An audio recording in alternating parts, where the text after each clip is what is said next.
প্রথমে এদিকে চোখ রাখবো 26-এর প্রস্তুতিতে জেলাওয়ারি বৈঠকে অভিষেক। উত্তর দিনাজপুর ও মুর্শিদাবাদ নিয়ে বৈঠক। উত্তর দিনাজপুরের দ্বন্দ্ব মেটাতে কি বার্তা? হুমায়ুন অস্বস্তির মধ্যেই মুর্শিদাবাদে কি টোটকা?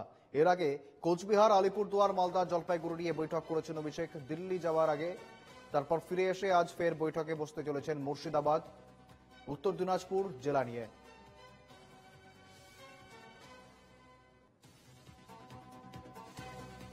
নিজের কার্যালয় ক্যামাক স্ট্রিটে হতে চলেছে এই বৈঠক। 2026-এর নির্বাচনের দিকে লক্ষ্য রেখে মমতা বন্দ্যোপাধ্যায় পাখির চোখ উত্তরবঙ্গ এবং সেই নিয়ে প্রত্যেকটা জেলা ধরে ধরে বিভিন্ন সমীকরণ অনুযায়ী আলাদা আলাদা করে বৈঠক করছেন অভিষেক বন্দ্যোপাধ্যায়।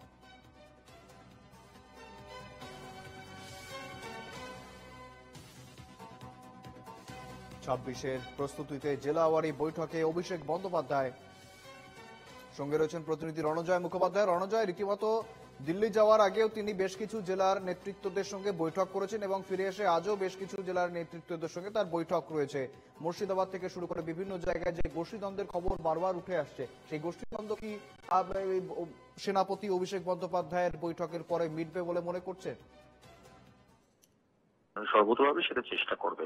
এত বড় দল এবং সেই জায়গায় বিভিন্ন জায়গায় নানান রকম ইকুয়েশন কাজ করে এবং সেই ক্ষেত্রে নিজেদের মধ্যে অন্তর্দ্বন্দ্ব থেকে গোষ্ঠীদ্বন্দ্ব এই সমস্ত কিছু রয়েছে এবং সেটাকে কতটা তৃণমূল কংগ্রেস সামাল দিতে পারে নির্বাচনের আগে, সেটা সব থেকে বড় চ্যালেঞ্জ। অবশ্যই মমতা বন্দ্যোপাধ্যায়, অভিষেক বন্দ্যোপাধ্যায় সেই বার্তা দিয়েছেন এবং দেবেন আগামী সময়েও জেলা নেতৃত্বের কাছে। এর আগে দিল্লি যাওয়ার আগে অভিষেক বন্দ্যোপাধ্যায় উত্তরবঙ্গে বিভিন্ন জেলা নিয়ে বৈঠক করেছেন।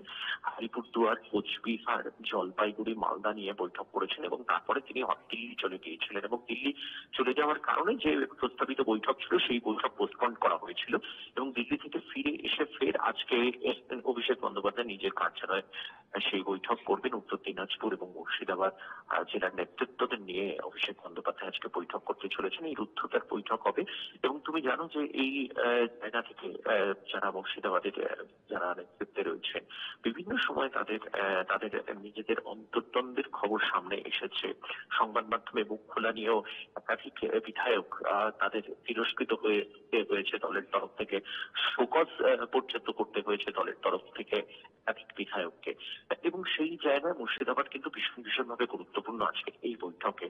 এক সময় রথের চৌধুরীর কর এবং সেখানে আজকে ঘাসফুল ফোটাতে মরিয়া শাসক দল তৃণমূল কংগ্রেস এবং সেই জায়গায় মাইনরিটি অধ্যুষিত এই মুর্শিদাবাদ, সেটা কিভাবে তৃণমূল কংগ্রেস ট্যাকেল করবে সেটাও কিন্তু একটা রাজনৈতিক মহলে সব থেকে বড় প্রশ্ন। যে যেভাবে সেখানে নানান রকমের সমীকরণের কথা শোনা যাচ্ছে 2026-এর নির্বাচনের আগে, এই বিষয়েও কিন্তু আজকে অভিষেক বন্দ্যোপাধ্যায় জেলা নেতৃত্বকে কি বার্তা দেন, কিভাবে তাদের বিভিন্ন সমস্যা নিয়ে কিভাবে মোকাবিলা করতে পারেন অভিষেক বন্দ্যোপাধ্যায়, সেদিকেই কিন্তু তাকিয়ে রয়েছে রাজনৈতিক মহল। আর কিছুক্ষণের মধ্যেই শুরু হতে চলেছে এই দুই জেলা নিয়ে বৈঠক অভিষেক বন্দ্যোপাধ্যায় নেতৃত্বে।